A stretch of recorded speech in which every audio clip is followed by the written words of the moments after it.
Welcome to my channel Bible Moral Stories. Joseph, Part 2, The Ruler. The sun cast a golden glow over Egypt's vast fields, where farmers rejoiced at the bountiful harvest. Under Joseph's leadership, the land flourished like never before, clothed in royal Egyptian robes, a golden chain draped across his chest, and Pharaoh's signet ring on his hand. Joseph rode through the fields in his golden chariot. His sharp brown eyes observed every grain storehouse being filled. "We must prepare for the famine," he reminded his officials. Massive granaries were built across Egypt, towering over the cities. Every year, Joseph ensured that 1/5 of all produce was stored. Wheat, barley, and grain filled endless stone silos stacked to the heavens. Meanwhile, Joseph married Asenath, the daughter of Potipharah, the priest of On. She bore him 2 sons, Manasseh. God has made me forget my hardships. Ephraim. God has made me fruitful in the land of my suffering. Joseph's heart swelled with gratitude. God had turned his pain into purpose. But he never forgot his homeland. Then came the first year of famine. The once fertile fields turned to dust. The Nile River receded, and cracks formed in the dry earth. Starving families wandered the streets of Egypt, their hollow eyes searching for food. But Joseph was prepared. Egypt's storehouses opened, and grain was distributed to the people. No Egyptian went hungry. Soon, the famine spread beyond Egypt, into Canaan. In the land of Jacob, hunger gnawed at his sons. One evening, as they sat around their dwindling food supplies, Jacob sighed. "Why are you just sitting here? I have heard there is grain in Egypt. Go and buy some before we perish."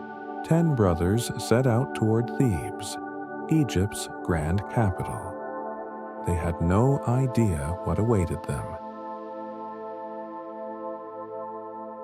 Joseph, now 40 years old, stood on the palace steps, overseeing the daily distribution of grain. Dressed in white linen, his golden collar gleaming in the sun, he looked every bit an Egyptian ruler. A group of 10 weary men approached. Their clothes were dusty, their faces sunburnt. Joseph's heart skipped a beat. His brothers, they bowed low before him, just as his dream had foretold. But they did not recognize him. Joseph's voice was firm. "Where do you come from?" "From Canaan, my lord," they answered. "We are brothers, seeking food." A mix of pain and longing swirled in Joseph's chest.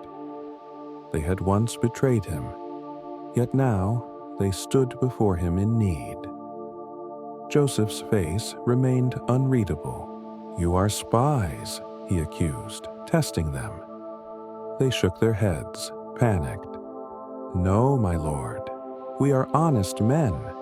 We are 12 brothers, but one is no more, and the youngest is at home with our father." Joseph's heart ached at the mention of Benjamin. "Very well," he declared. "Prove your honesty. Leave one brother here and bring the youngest to me." The brothers looked at each other in despair. Simeon was taken and bound before their eyes. Their journey back to Canaan was filled with guilt. "This is punishment for what we did to Joseph," they murmured. Upon reaching home, Jacob wept bitterly. "You have already lost one son, and now you ask for another? No, Benjamin will not go." But as hunger worsened, Jacob had no choice. When the brothers returned with Benjamin, Joseph's heart leapt at the sight of his only full-blooded brother. Benjamin, now a young man, had the same dark curls, the same gentle eyes. Joseph invited them to a royal feast. He watched as they ate, spoke, and protected Benjamin. They had changed. But Joseph had one final test. The next morning, as the brothers prepared to leave, Joseph ordered his silver cup to be hidden in Benjamin's sack. Moments later, the guards stopped them at the city gates.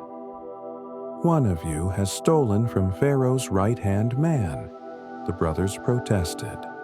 But when Benjamin's bag was opened, the silver cup shone in the sunlight. They tore their garments in despair and returned to Joseph's palace, trembling. Judah stepped forward. "Take me instead. I cannot bear to see my father suffer again." Joseph could no longer hold back his tears. His body shook with emotion.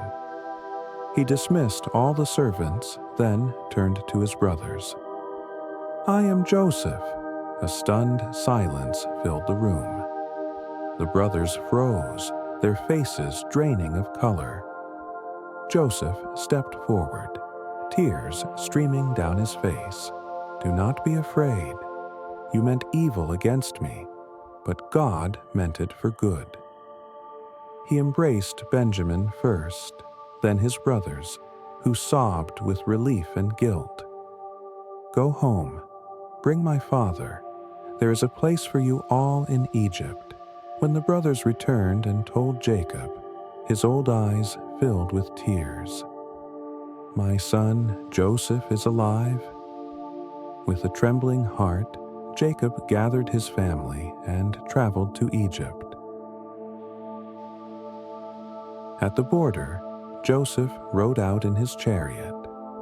Jacob, frail but strong, fell into his son's arms, weeping. "Now I can die in peace," he whispered. Pharaoh welcomed Jacob and his family, granting them the fertile land of Goshen. There, Jacob's descendants prospered, becoming a great nation. Thanks for watching. Please like, share, and subscribe.